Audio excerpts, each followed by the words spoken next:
My name is Sean Fawcett. I'm one of the work-based learning coordinators here at Mesa. Hi everyone, I'm Melanie McRae, and I'm our employer engagement coordinator here at Mesa.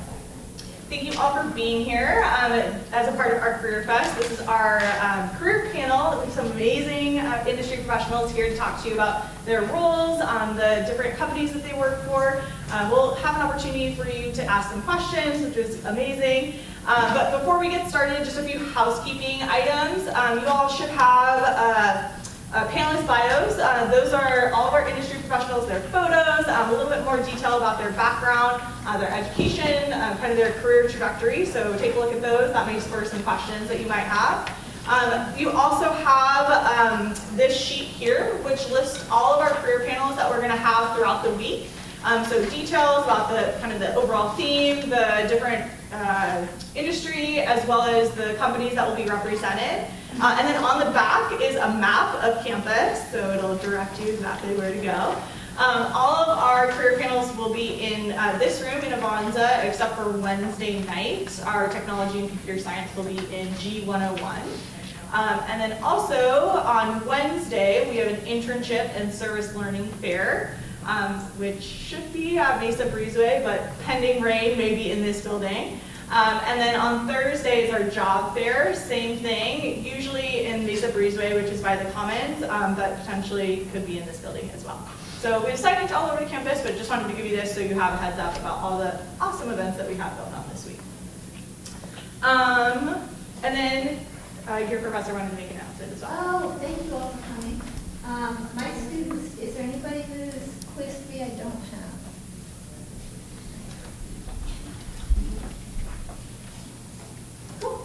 So Melanie, I have some prepared questions that we're going to start with. And then, like I said, if you have any questions that you want to ask of our industry professionals, please do so.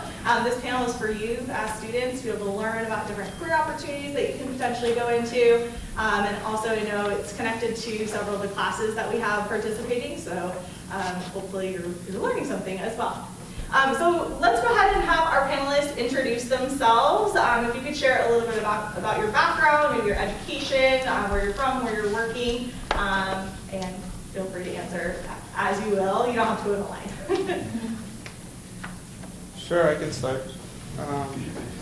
Hi everyone, my name is Oscar Medina. I'm a transportation justice policy advocate with the Environmental Health Coalition, which is an environmental justice organization that works region-wide through different parts of San Diego and Tijuana.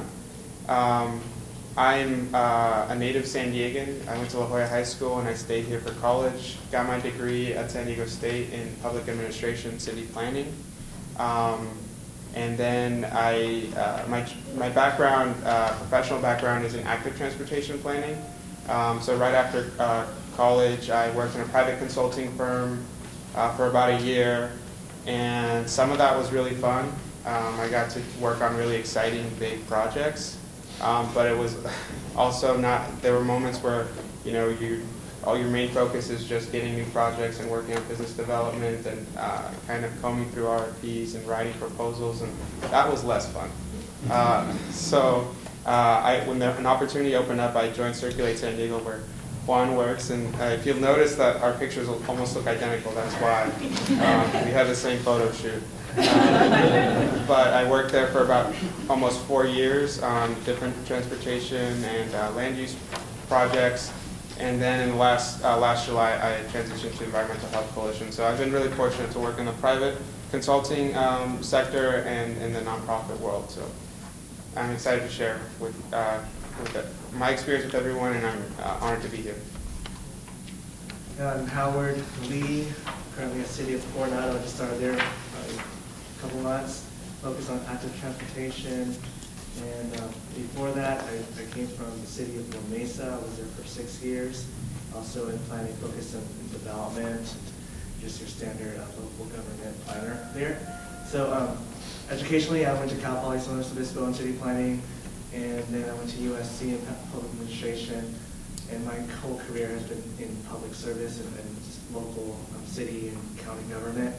So it's something I've enjoyed. I enjoy working with people, wearing different hats in the different capacities that I've done in cities and counties. And I love the variety and just being a generalist. I don't specialize in any one subject matter, but that's just what I've really enjoyed, just being able to delve into different subjects within planning.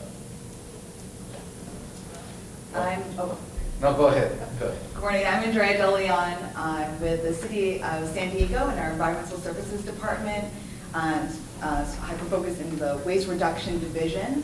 I tell people I talk trash all day, every day with folks. I focus more on waste reduction, recycling, and composting. I went to school at San Francisco State University and majored in environmental studies with a focus on urban environments, so how cities interplay with environmental planning and programs, and I had a minor in Asian American Studies. Working for the city a little more than a year, spent most of my time in the Bay Area. And have worked in the private sector in consulting, so a lot of things that you shared I also feel as well. A lot of variety of projects, and my clients range from the city of Oakland, San Francisco, a whole bunch of Bay Area counties and cities, and Seattle. So really focus on some of the best and brightest who are working and pushing things in the waste reduction and recycling sector. But I focus on education and outreach. So, you know, we have great programs in place and policies and laws that are in place, and how do you get people to participate in those local laws and policies? So, looking forward to telling you more about my background. Hello, my name is Juan Ramirez. I'm the Senior Project Coordinator. Actually, I'm not a coordinator anymore, and now I'm a manager.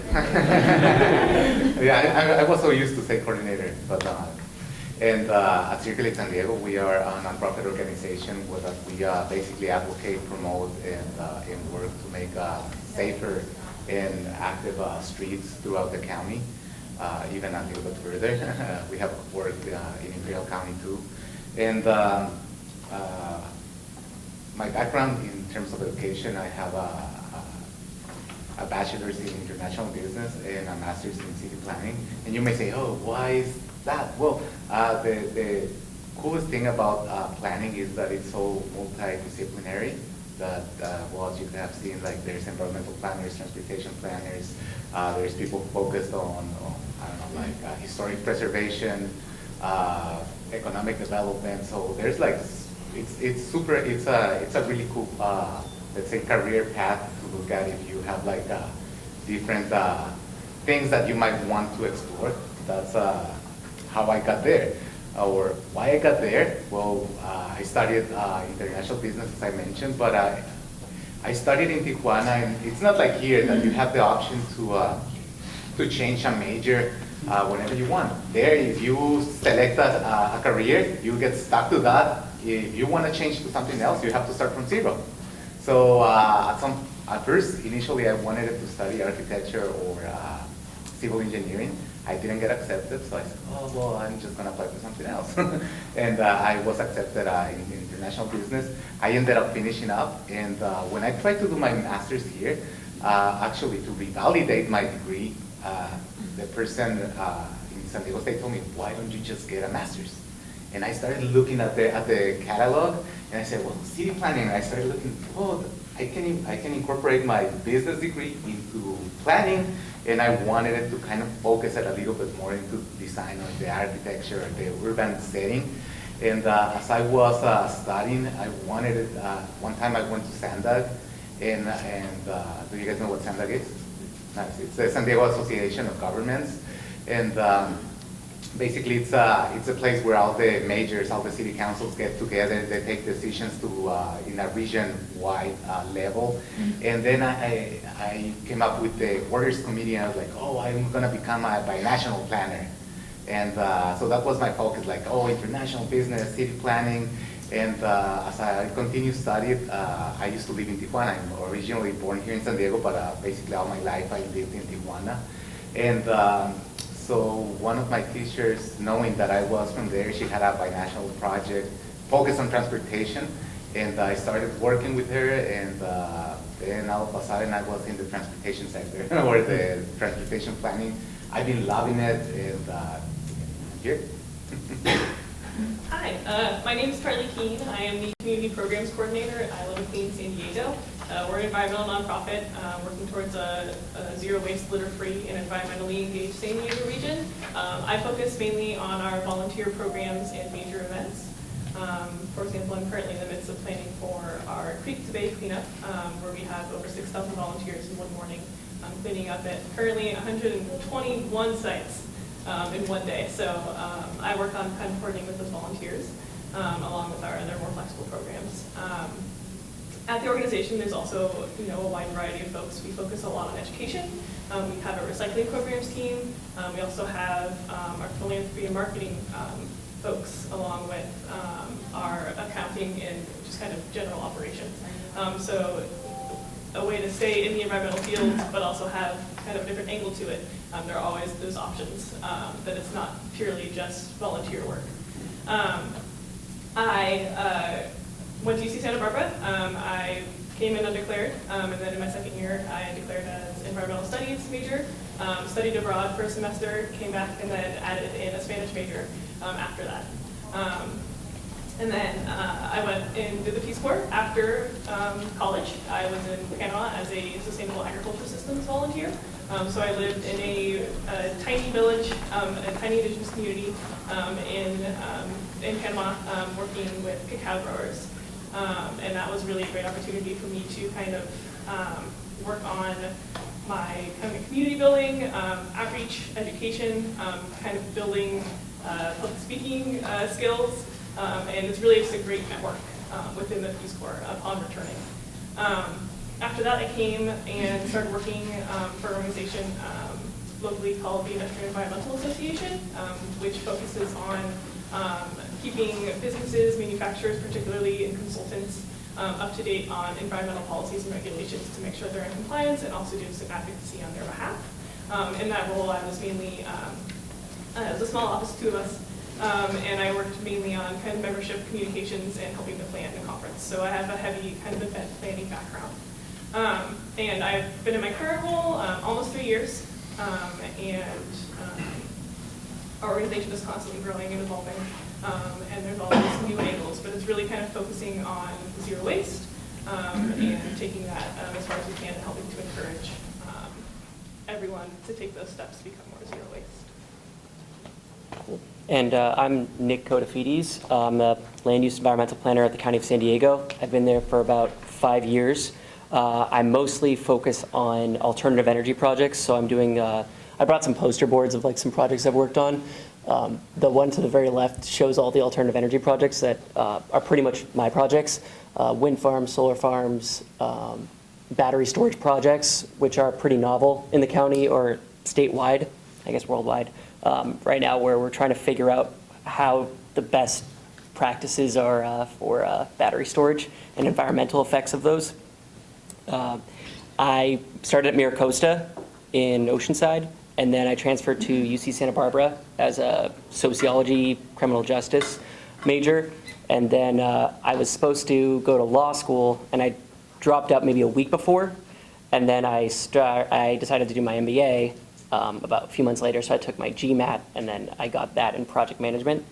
And I knew I wanted to be in sustainability, so I got a job at, well, I was doing night school, so I was working at Scripps during the time, and then I got a job at the county as a land use aide, so entry level, and then I've just kind of worked my way up through there, so now I'm a land use environmental planner 2.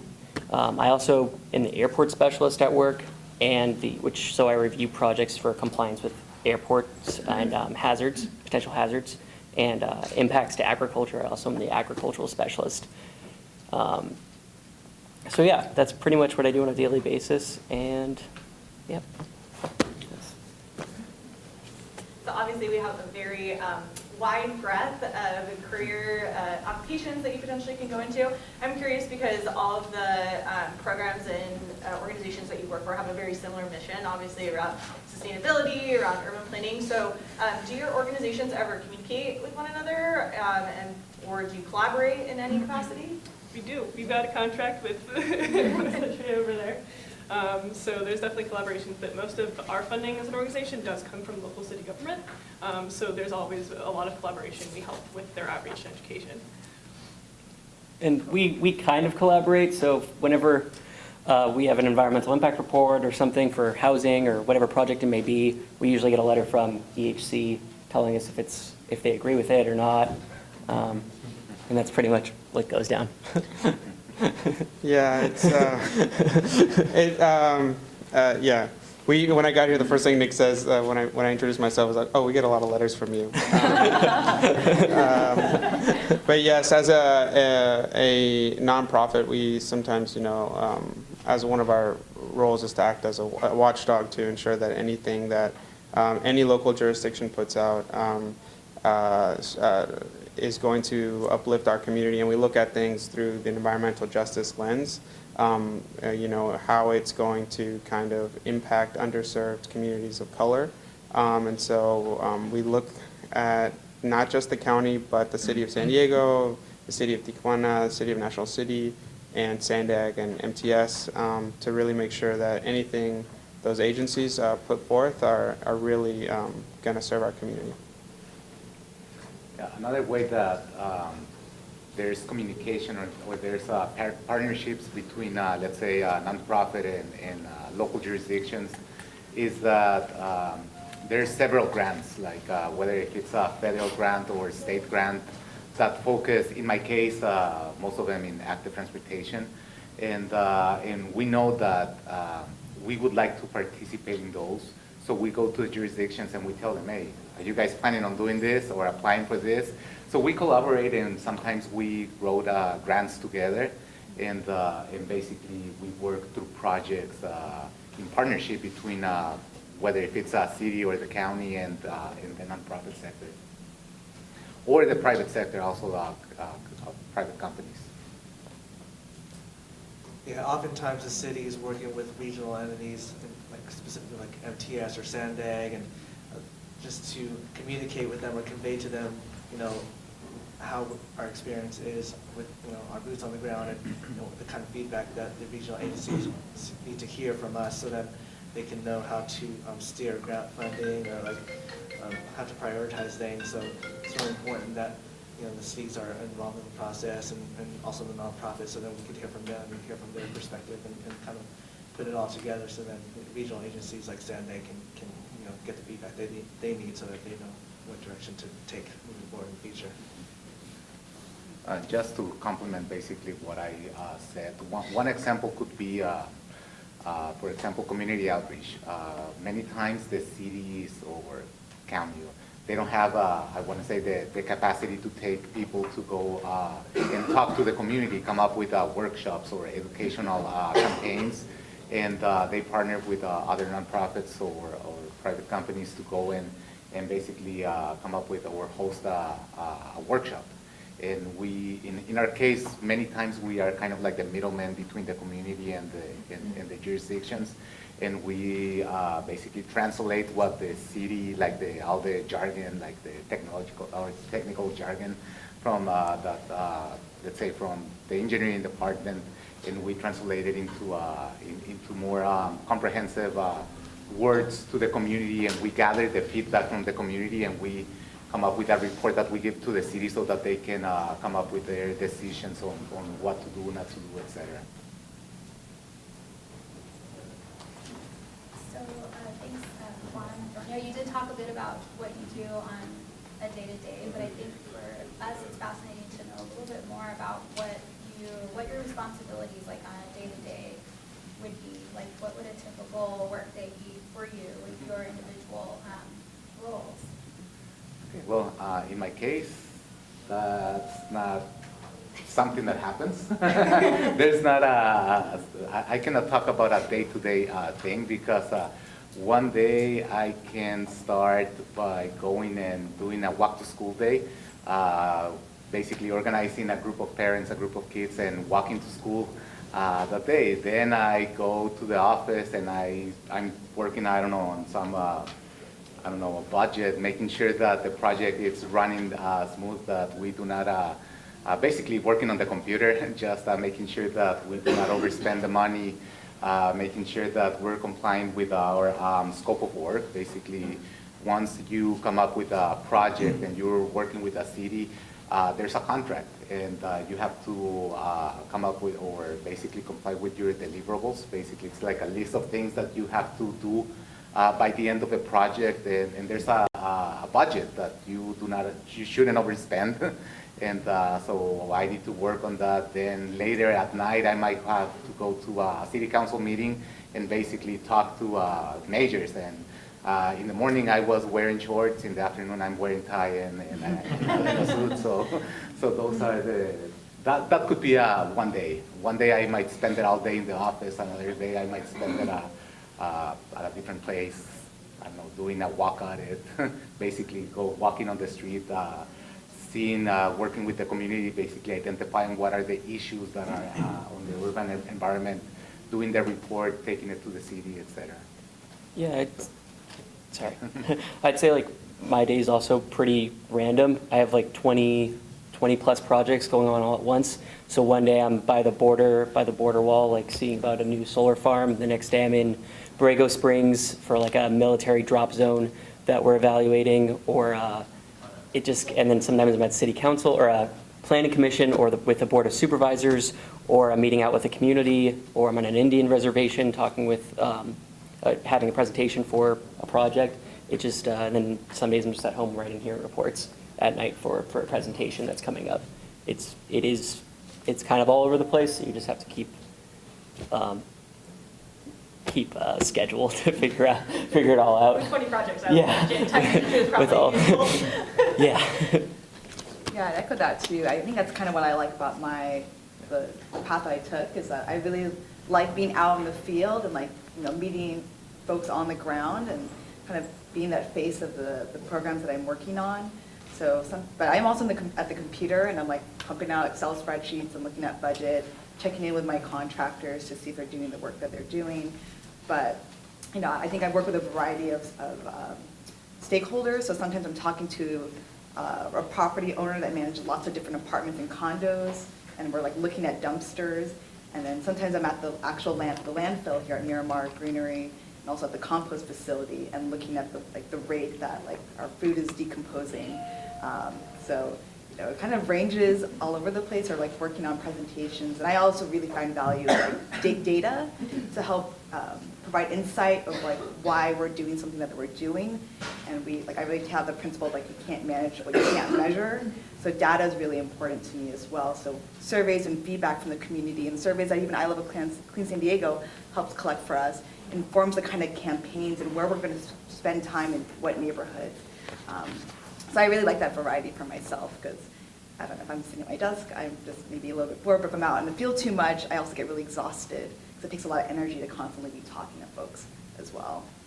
Yeah, oftentimes the project determines the process, and the process determines who my audience is going to be. So a lot of times I'm responding to a director or a city manager or a planning commission or a mobility commission or just different community members. So it just depends on what the project is and what hat I'm wearing, whether it's policy planning or development services, if I'm processing a development project and I'm taking it through the process to design review and planning commission, city council, or taking it through a policy process where I'm doing public outreach and taking projects before a community workshop, and then taking it to different decision-making bodies, things like that. So it just depends on the project and where it goes, and yeah, you just follow the process, and that determines a lot of your tasks that come along with it. Sure, and like everyone else, my days are also wildly different. I do spend a lot of time in the office and communicating with volunteers, and they range wildly from Girl Scouts to businesses that need storm-based stenciling supplies. And I have a lot of contact and communication with different permitting offices throughout the county. And that, the range of our volunteers are countywide, so it's always all over the place. Or I can be, preparing supplies, or in a dumpster and doing some audits and sorting through waste that volunteers brought back, giving presentations. Same with tracking data, tracking progress to see where programs can improve and expand. So it's always very, very different. Some days I'm in, jeans and a t-shirt. Other days I'm more dressed up for maybe a meeting with a city contractor or something. So it all varies wildly. I'll just build on a couple of points that Juan and Howard shared about, how like different a day can change with just in the same day. Also, I talk to so many different kinds of people. I could have a lobby visit with an elected official, and then hold a community workshop that same night. And the way that we can communicate with each kind of group is so different. With an elected official, they know their stuff. You can talk to them at a very, detailed level about very specific policy. But when you're talking to community members, you really have to work to kind of popularize the education in a way to make sure that you can reach them where they're at, so that they can understand what's happening at the city or at different agencies, and so that they can be informed but also offer their feedback and their opinions and feel involved. Yeah, a day can range very wildly, and communicating to different groups is really important, and it's a skill that I learned that I needed to develop as I became a professional. I thought that I was very competent, writing and speaking, and felt comfortable in front of an audience, but I also recognize that that is also very specialized to those scenarios, and that sometimes it's not always appropriate to. So just knowing that there is a broad range of ways that you communicate to different groups, and recognizing that now and maybe working on that could help you guys go a long way. Also, we'll ask questions. Feel free. If you don't want to answer, that's fine too. So we have two classes, at least present here today. One is geography and urban planning. The other one is economics and the environment. So if you could share a little bit about your undergraduate experience and potentially taking coursework in geography or economics, and what was that like for you? Was there anything that you wish you had done more so as a student to help prepare you for your current role now? I think earlier on in my undergraduate time, in all reality, I didn't really take it very seriously. So I didn't really spend a lot of time honing my skills in terms of speaking and presenting and writing. I mean, I think that's the reality of being like a teenager and being young. Like, you're just trying to figure out who you are as a person. So then I didn't really delve into like refining my skills earlier on. And that's something I probably would have wanted to do as an undergraduate, to be good at the basics, to be good at writing, to be good at speaking, and be good at like prioritizing and that kind of thing. Because those are the skill sets you're going to need when you graduate and get your first job.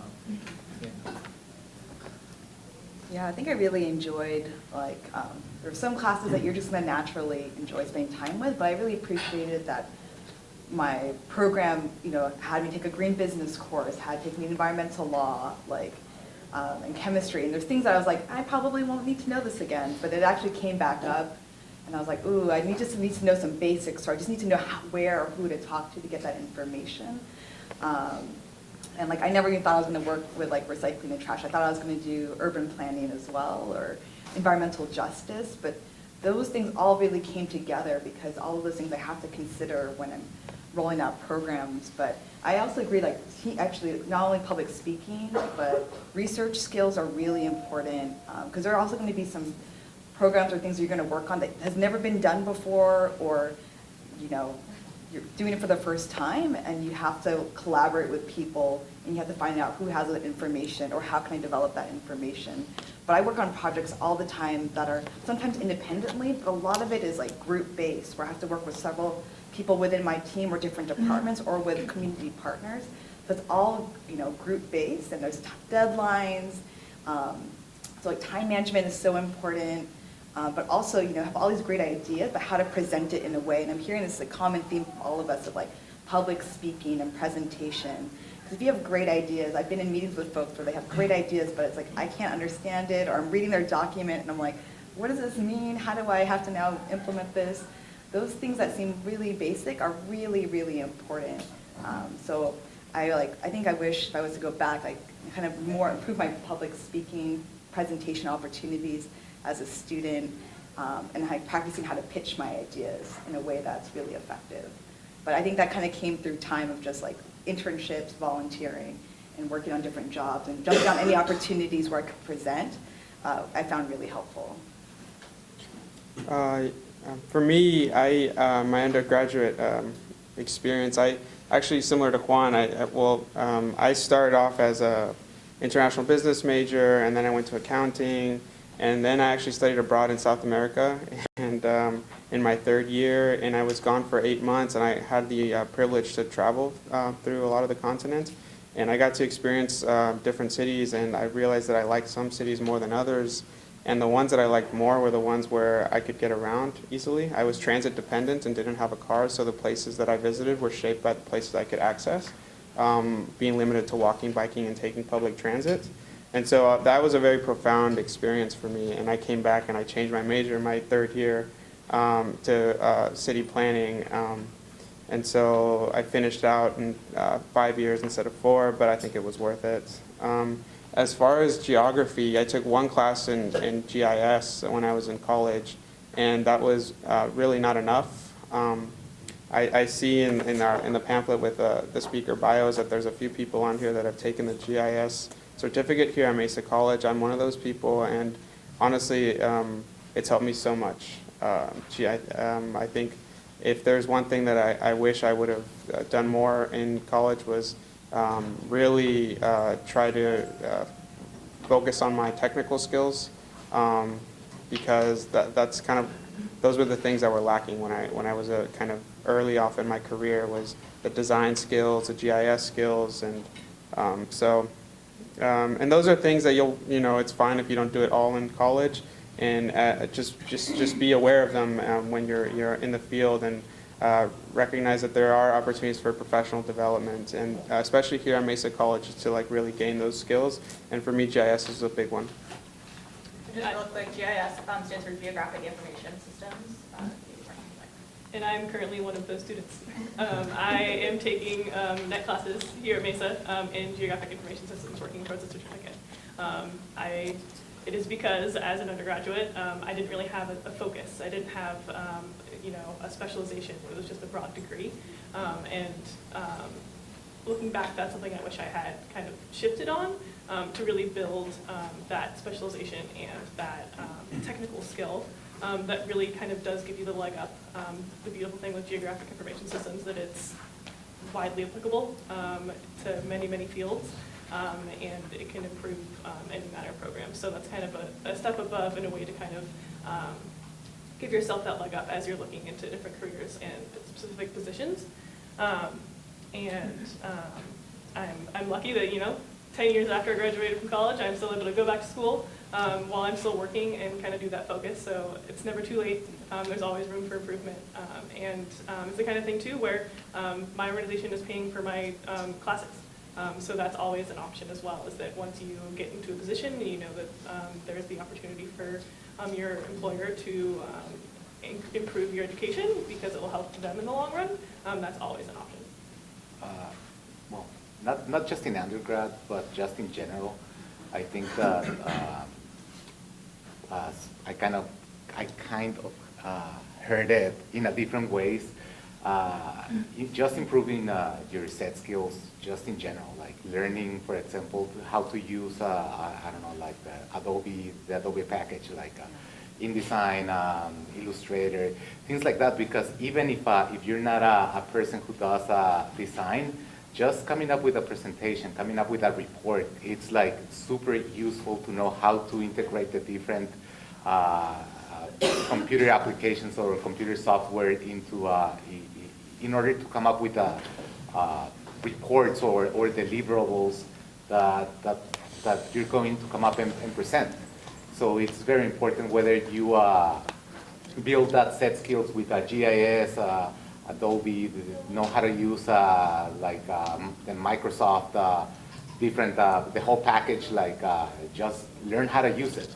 Because once you get to the job, being able to say, hey, I know how to do this, I know how to use it, that's a great skill. In my personal situation, I had to learn it as I was working, and it's super overwhelming, like doing work and at the same time learning something else. So if you already start preparing for that, you're gonna have a huge advantage over other people who do not have it. The other thing that I wish I would have learned, as I said, as I mentioned, I studied in Tijuana, so I didn't really know a lot of how government works. And of course, I know that there's like the federal government, state government, local government, but actually how it really works, like how do committees, like whether if it's the transportation committee or the arts committee or whatever area you're gonna be working on, participates or how they influence in the decision making, go to city council meetings, learn how people present, learn about the process of how it goes, just do a kind of like a field trip kind of thing, and really try to learn that. Those are very useful skills that if you, as I mentioned, if you learn them before you start working, they're gonna be very useful for your career.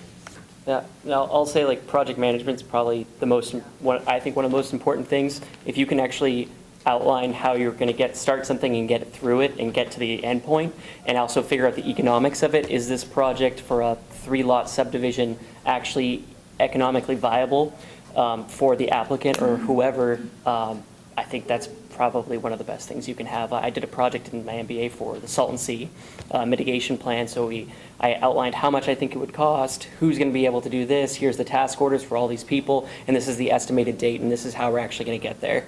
And with that, it applies to literally every field. Because if you can't say to the public whether it's going to actually happen or if it is feasible, you're going to have a really hard time convincing them when you got it wrong the second time. And then GIS helps with everything. If you're going to be in the environmental field, you can do an analysis, say for like if you were going to try to put 500 homes somewhere, you want to know that there's already going to be jobs nearby. What's the analysis on that? How many jobs are here? How many think we're going to be created in the next 30 years? Are they not? What about economic trends? Things like that. That all comes up in GIS, and that's something we do at the county for every project, whether it be residential or non-residential. Where should we be focusing development? Sorry, I spoke really fast. I had a lot of caffeine today. So I'm just curious with our student audience here, how many, raise your hand if you're planning to transfer to get a bachelor's. Okay, so I had a feeling a lot of you would raise your hand. So we just got some great information, I hope you caught it, that a lot of our panelists mentioned that taking specific classes or maybe doing certain certificates was really helpful. You all have an advantage being here at Mesa that you can take those type of classes over students who are already at the university right now. So just think about that. And let's see who is listening. What are some of the skills or classes or things that you should know that our panelists mentioned in terms of that would help you in your career? Public speaking. Geography. I would look at a specialization in your major fields, like maybe a little bit deeper into something broader. Right. Like Yeah, go ahead. like a GIS certificate kind of falls along the lines Yeah, of the GIS specialization. or certificate specialization. Focusing on actually fine-tuning writing and speaking skills. Can you say that one again? Focusing on fine-tuning writing and speaking skills. Yeah, that's actually the #1 skill that employers and workplace prefers all across the board, no matter what job you end up getting. So that's awesome. Back here? Oh, you're just stretching.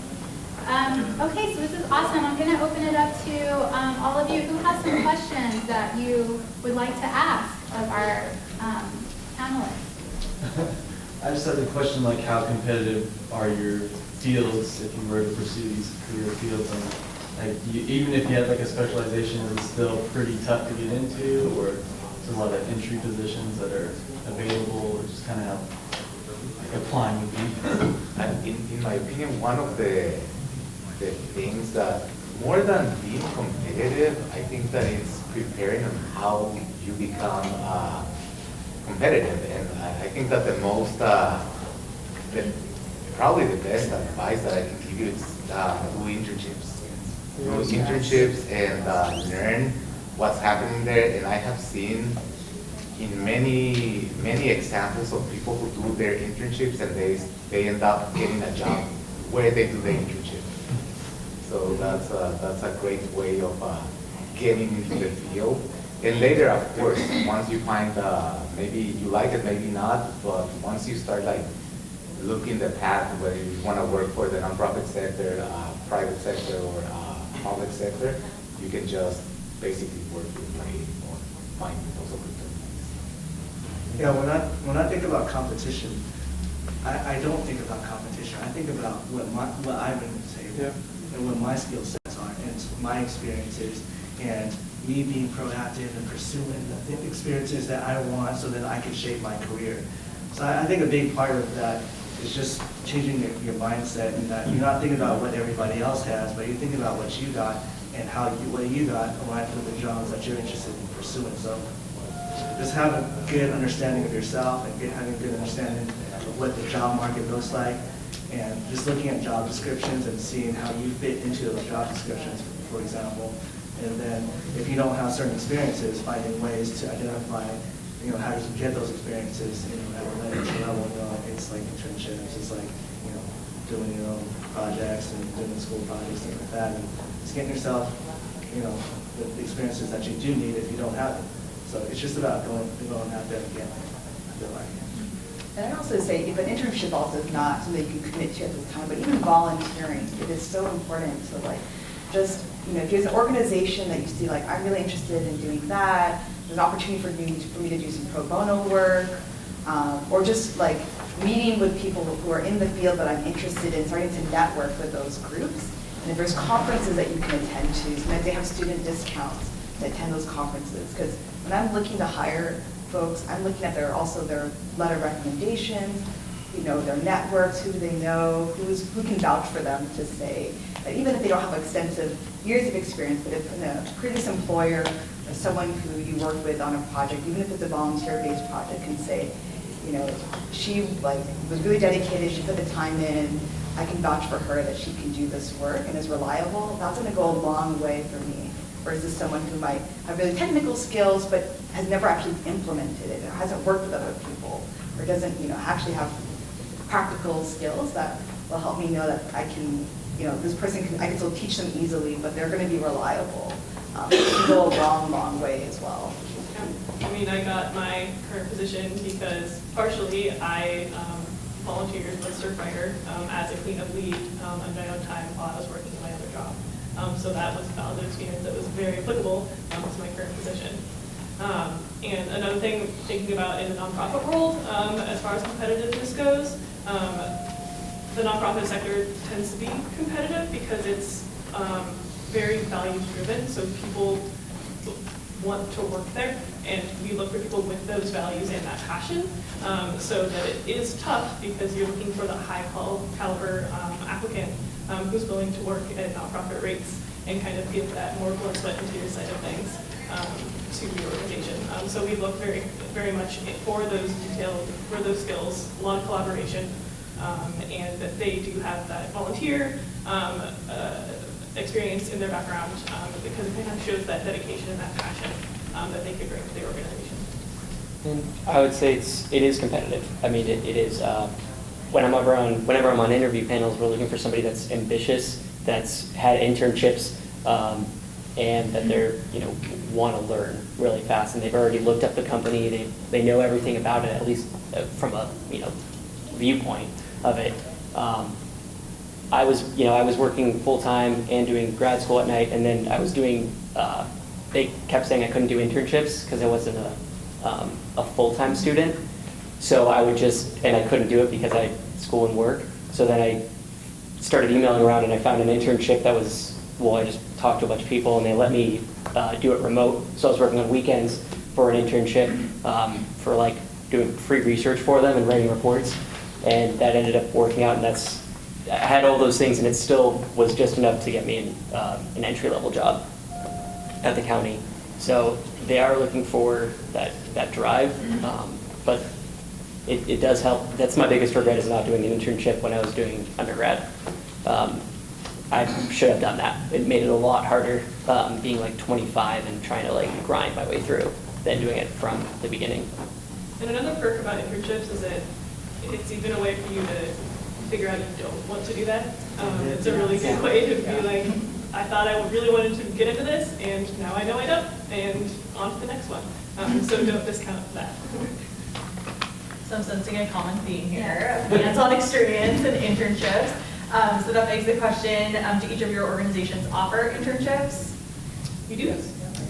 Okay, so you at least have 6 opportunities that you can look into, right? And Andrea, you mentioned, thank you for sharing, about professional organizations. So that is, they're professional organizations for basically anything. But if you're interested in sustainability or urban planning or GIS, there is a professional organization tied to those career paths. Those are people that are, like our industry panel here, are really dedicated and passionate about the work that they do. They meet up regularly, as she mentioned. Oftentimes they have conferences, they have weekly, bi-weekly, monthly meetings. There's usually a discounted rate or even a free rate for students, so take advantage of that if you can.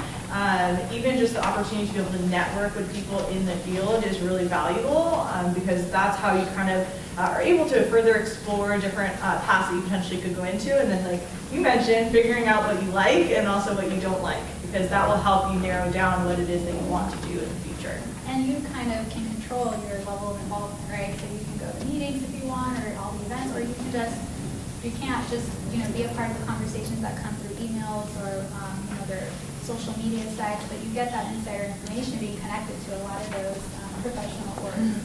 And also, lucky for all of you, our internship and service learning fair is happening this week on Wednesday. Again, we mentioned that earlier, but service learning is tied to volunteering as well, and a lot of orgs will be there or here this week, so you might want to consider that as well. Other questions? And I forgot to mention too, we have swag to give away for y'all that do ask questions, so ask away. Yes. It's for Carly specifically. I just got into state for sustainability, and my goal is to work for Circulate, but I don't see it being, I don't know if I see it being forever, but what was your experience with that, and what about you figured out to look like entitled? Sure. So Surfrider is one of the most dedicated and passionate volunteers that you will ever find. So it's really just having that just like true dedication to the cause is a huge leg up. And just really being, they do a lot of public outreach and just really community involvement and engagement. So, building that background in kind of just building your community and your network and just kind of just immersing yourself as much as possible in there, they really see highly to that.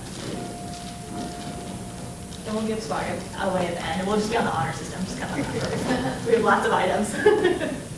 Yes? I have a question on behalf of a bunch of my students over the years. Because I know you're all with the public sector and the nonprofit sector, but I have a number of students who want to be in the private sector, working for industry, working for, whatever. And the question is, to my knowledge, not a lot of them yet have sustainability coordinators per se. They're in with facilities, or they're in with some other department. But can you give a feel for people who might want to go to the private sector, what might be out there for them, to the best of your knowledge? Well, I can talk a little bit about transportation planning.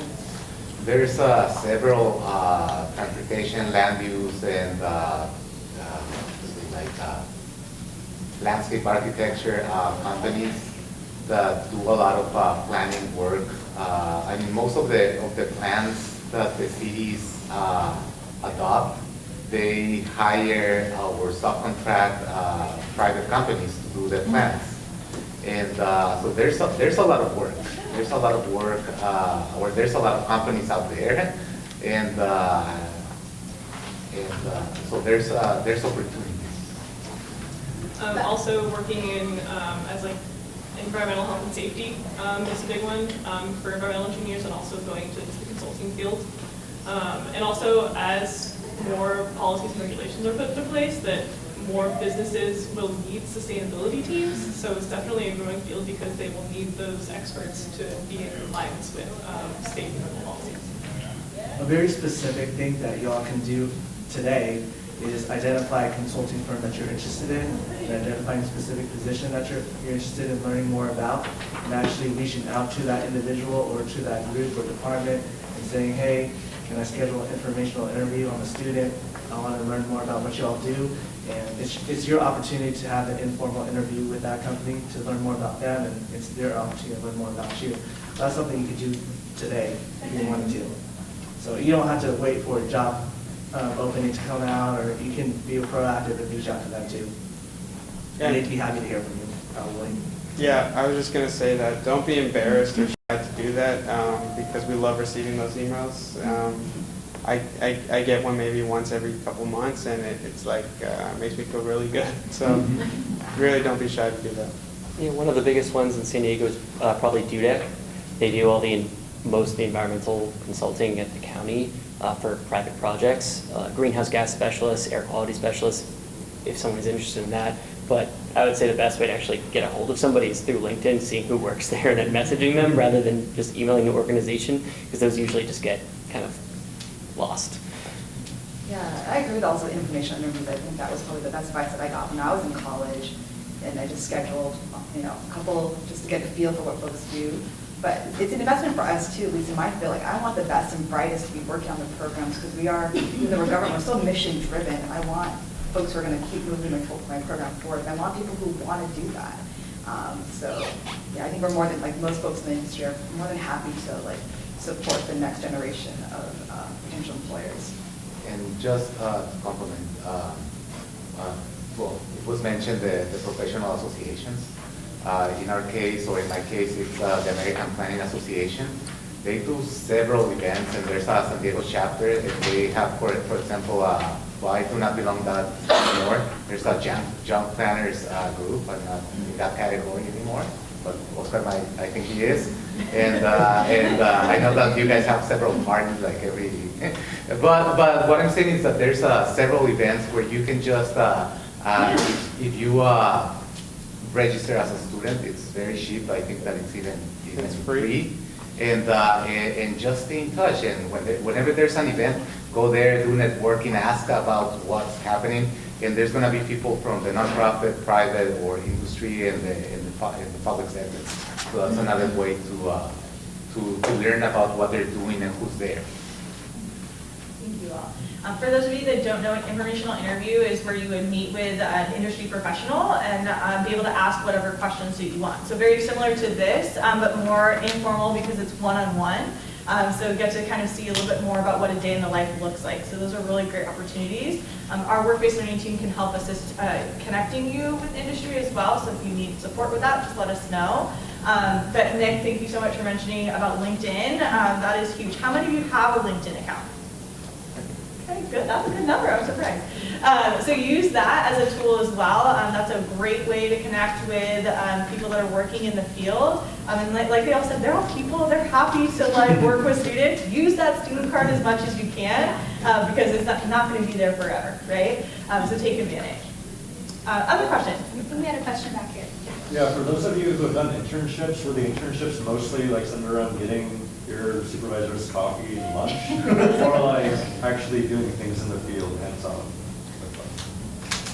In our organization, basically, we ask the intern what's their interest, and based on the interest, we basically say, hey, for example, if you're interested in policy, we'll lead you to or guide you to the person that is focusing on policy. For example, with us, right now there's this person who's focusing on, I think that he's, I don't remember the exact degree that he's studying for, but it's related to art. And he's doing a lot of design on the stuff that we're doing. I mean, he's not even a planner, but he's doing design work for us. So it depends on what you want to do, and you have to be clear. Hey, this is the kind of thing that I would like to do. There's another intern from UCSD, and he's focusing on the scooters, on the electric scooters that are throughout the city. And so we asked him okay, what would you like to do? And he's doing research on that. So he's doing his own research, and we're like basically looking into the opportunities that his research is going to help our organization to do, or to how to use that research for our advocacy purposes. So just whenever you do your interview, tell them this is the kind of thing that I would like to be, or be clear and have already that on your mind. Yeah, I would just echo the same thing, that the interview is not just for them to see if you're the right candidate, but for you to see if that place is the right place for you. So I would just make it clear that that's not something that you want to do. And I would recommend looking for internship opportunities at smaller places where you may get more responsibility than in a bigger firm. I've had colleagues throughout the years that have worked in some of the biggest firms in San Diego, and that they're so specialized, and they don't know how to do GIS because there was a GIS person that all they did for their company was GIS. And so they don't know how to use GIS, or they don't know how to use Illustrator because there was a person that was graphics design at. So if you have an opportunity to work at a smaller place, it's going to give you more responsibilities. For me, working at Circulate San Diego, a small nonprofit with 10 employees, for 4 years really helped broaden skills that I don't think I would have gained if I didn't work at that small place that actually gave me the opportunity to learn new things and work on different skills. We also add that internships aren't your only option. There's also externships, there's also fellowships that you can look into. They're all out there, and they're all there to provide for y'all the experience that you need to get into the field that you want to be in. So definitely look at those too. Your options. I would say for planning, usually it's pretty hands-on for internships. Like the interns that work at the county, I took them, say, to the Newland Sierra project. We went to an old mine. We took photos of all the surrounding area, or we went out to, they're doing research for me for how many homes are within a 5-mile radius of wind turbines in this specific area. So it is pretty hands-on. They have to learn fast, and they're not getting coffee or anything. So. Yeah, City of San Diego, our internships are paid, so we're not asking people to just get us coffee and taxpayers' dollars are accountable. We have projects, and I think similar to all other panels, we usually ask also interns what they want to gain out of it. Also are flexible, assign their projects based on their availability too. Obviously, they're only with us for 2 days a week. We're not giving them a project that requires them to be there every single day as well. I do want to do a quick plug for work experience. If you're not familiar, that's an academic class that we offer here at Mesa for a job, internship, or volunteer experience. So if you find an internship that you're wanting to pursue, that class is great because you get support from Mesa faculty to help you kind of navigate, especially if this is a first time working in the field. They also do require you to set up 3 objectives, which are basically projects that you have an input in on what you want to work on. So it kind of helps structure that so you're not just getting coffee and food for other people, and you'll get the support as well.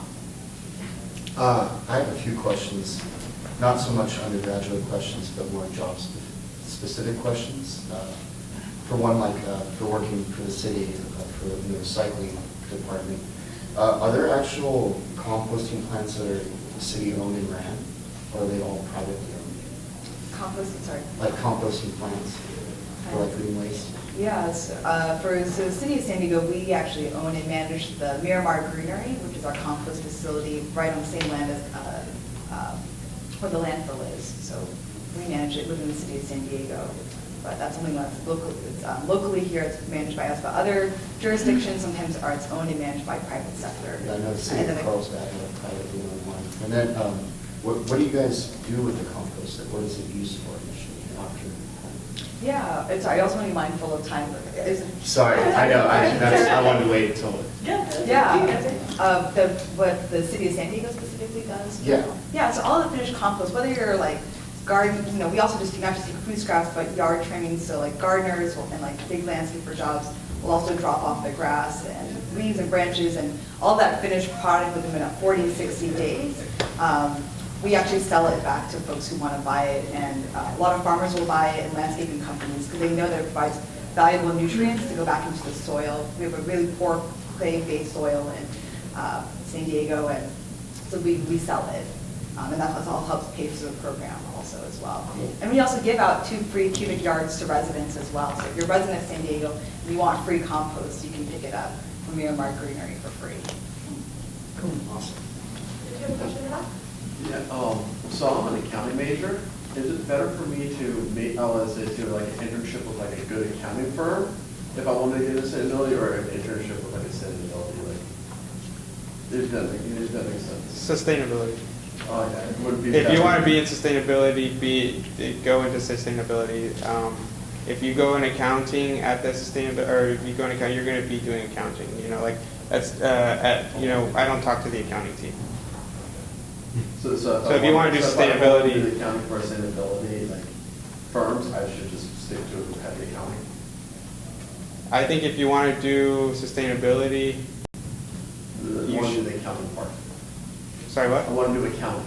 Okay. But I don't know, I think it'd be interesting to try to like benefit like sustainability in the city. I think that's interesting. Mhm. But mainly my main focus is accounting. Okay.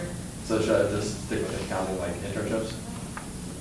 I think so. Cool. Do the best that's going to do the best for your career. If you want to do accounting. I would say do a blend, do multiple.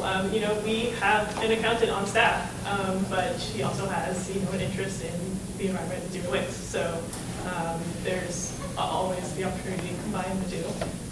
Then it can give you some insights too, as working more in a company that's focused on sustainability, kind of give you those insights into kind of how those nuances would lend itself to the accounting side of things. So if you have the time and the availability, I'd say one semester do one semester do another. Great. Accounting is important too, because I definitely talk to my accountants pretty close, our accounting department closely, because we have grants and funding that's available, and like them keeping me on my toes of like budget deadlines and like making sure I have the money. They're really important. So money drives everything still. So yeah, I think it's great that there's someone who wants to look at that from that lens for sustainability. Yeah, like Parks and Rec at the county, they do a lot with, they need to know how much money they're going to need for every year for all the maintenance of all the open space land and the preserves. And they work with their accountants really closely to make sure that there's enough biologists and enough funds to actually do that. So that's something maybe Parks and Rec. In my organization, we have an administrator, and she basically is the kind of like the point of contact with the accountant. And there's so we hire an accounting company, and they go to our offices like once a week for a few hours. So I mean, there's opportunities, but it's gonna depend on how the organization of the company works, and there's structure. So in some organizations it might be positive for you, but in others might not. So you have to kind of look into what's the structure of the place that you, or where you would like to do the internship. And that also maybe where those informational interviews come into play too, right? Like you can connect with someone that does accounting for one of these organizations, or something that's related to what your interests are, and then talk to that person and find out what was your path, how did you get here, what would be the best fit for me. Question? I have a question for Andrea. Regarding like composting, like citywide and stuff like that. Sorry, excuse me. Are there any plans to kind of make it a more accessible program, like the way like we have like trash and recycling collectors? Like, is there a plan for a program like that for food scraps or that kind of stuff? Just kind of wondering. Yeah, I'm glad you brought that up. It's probably one of the biggest projects I'm working on right now. That in 2022, there's a state assembly bill called 1383, where it mandates the entire state of California, all jurisdictions must have food composting programs in place, as long as an edible or food recovery program as well. So by 2022, just like you may see in other cities in Northern California, where you see composting accessible at home, at schools, at work, any place you'll see it. So we're working really, really fast and very busily on providing enough containers. I mean, it's a whole infrastructure change where you need more drivers. And I focus on the education outreach portion, where I have to be able to teach everybody how to participate in the program and do it correctly. And I'm really concerned, especially from a multicultural point, where my specialty also is in behavior change. So also convincing people who may not, want to do this, but need to convince them to do it because now it's the law. So yeah, don't worry, it's coming in place. But also, I also focus on backyard composting education as well. So if you're ever interested in making your own compost at home, whether it's using worms or a compost-style bin in your backyard, I also have workshops and educational partners with Solana Center who help teach people how to do that themselves in the meantime. So yeah, it's coming, guys. We'll I see more took the class information. with the City of San Diego, so thank you. And we have a compost hub on campus, so please talk to me if you want to learn. We can teach you here and then also point you to the resources so you can take your own class. Oh, great, yeah. I have one more question. Yeah. Sorry. Is there like a popular GIS program that's used pretty widely in your industry? If so, Esri? Yeah. What's it called? Esri? Esri? Yeah, Did you learn that here at Mesa? I did. Yeah. Also want to make a plug for the continuing education. Yeah. I actually learned how to use Photoshop and InDesign and Illustrator at the continuing education places. And they're free. Those classes are totally free. So if you want to learn how to use like any of the Adobe package, it's a great resource. It's a great idea. And we have a campus right here at our Mesa campus for continuing ed. Right next to the S building. Yeah. Just that triggered my question kind of. I keep hearing the word design a little bit, and I've been interested in the environmental design major, but I know that kind of works more with like architecture and like that type of thing, even though you keep in mind like sustainability and urban planning. Is that like a big part of your guys' careers at all, or do you guys have like environmental designers like in your staff? Well, when I use, and I appreciate the point and the opportunity to clarify it. When I use the word design, I mean just like mostly layout design and like graphic design as a form of communication. Yeah. So like you have a workshop, you have to create boards. When you create a plan, you have to like lay it out and make it look nice and digestible in a way that broad public can understand. And so it's more like layout design and graphic design that I'm talking about, but there's certainly like urban design and like actual, that design is not what I'm talking about. Okay. I'd say it's probably more private that you'd probably be doing it, even the public buildings that they build, a lot of time they'll do like a RFP, which is a request for proposal, so that private companies will bid and you'll have created this building for the county or the city, and then they'll choose one of those buildings. So yeah, a lot of time, I'd say mostly it's private. Okay. Yeah, and I would echo to that. Although we, for example, when we're doing, let's say, a walk audit, which is basically going with the community and identify the infrastructure around or on the streets, we look into several different things. There's this concept called Dept, which is crime prevention through environmental design. And it's basically looking at how the built environment affect the safety of the community. Whether it's like there's a house with a huge fence that doesn't, it's kind of like a barrier between the actual home and the street. And people think that, oh, I'm safer because I have a larger fence. But what if someone jumps into the house? Nobody's gonna see that they're robbing it. So those kind of things, we look into it, but I totally agree with Nick that if you're gonna focus on that, probably the private sector is the best place to go.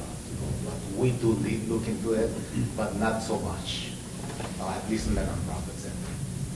So we have a couple more questions. We probably have about 10 minutes left, so we maybe have one or two panelists answer, so we can try to get as many questions in.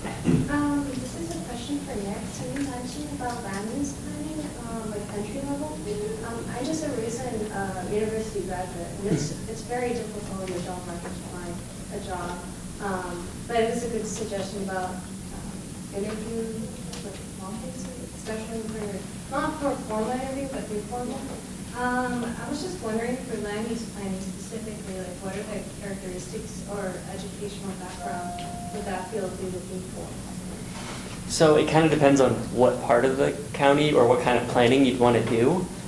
If you wanted to do kind of what I'm doing, which is project planning, which is current planning, I guess, current projects. They're looking for somebody that's done internships in some sort of planning capacity, or most time environmental background. They're looking for somebody that knows CEQA a bit, at least enough to be able to process minor projects. And I would definitely say, though, internships is what we're looking for. Like, I think we just hired 3 entry-level positions, and they all had internships at either other cities or counties to be able to get it. And that's who we ended up hiring. So like a build a profile of experience working with other cities, like within San Diego, is that considered like, I'm not sure, like neighborhoods? Yeah, even if you're in a community organization, say you were working with, I don't know, the city of La Mesa's planning group, community planning group, that would show us that you have that kind of ambition, that you care about communities and you want to actually figure out what the best thing is for the community. Right, and I also remember like planning commissions, like visiting them. Right.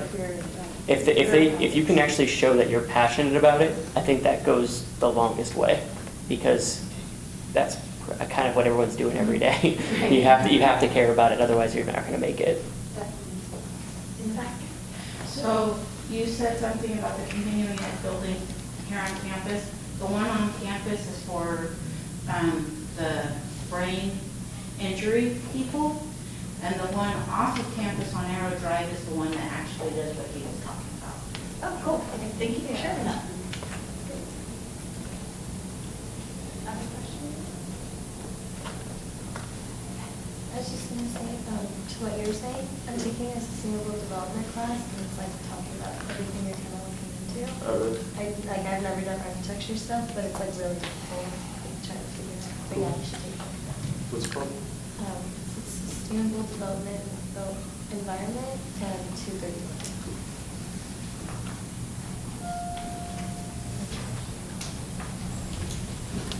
Okay, so we'll probably end the panel with just one last question. If you could share maybe like the coolest project that you've worked on recently, something that you're passionate about, and tell us a little bit about that and why it was of interest to you. Well, I guess I recently am able to kind of combine my 2 interests. So I run the Storm Stenciling program that we contract from the city of San Diego, where volunteers go out and paint the "No Dumping Goes to Ocean" message on curbs throughout the city. And with my recently acquired GIS skills, I'm able to purchase the program that we use with GIS to better track and looking into how we can involve volunteers to kind of take it into the field so that they are actively reporting as they're stenciling their drains back to us. So it's a way to kind of connect that technology with the public and further expand on the program while combining my professional interests as well as my personal interests and melding it all together. So there's always room to kind of get your personal drive and mission into work, into projects that you do on a day-to-day basis. That's a tough one, because more than a project, it's like one of the things that I like about more about my work is the educational component, and there's some grants that allows me to go and I'm an LCI, it's a League of American Bicycle instructor basically, and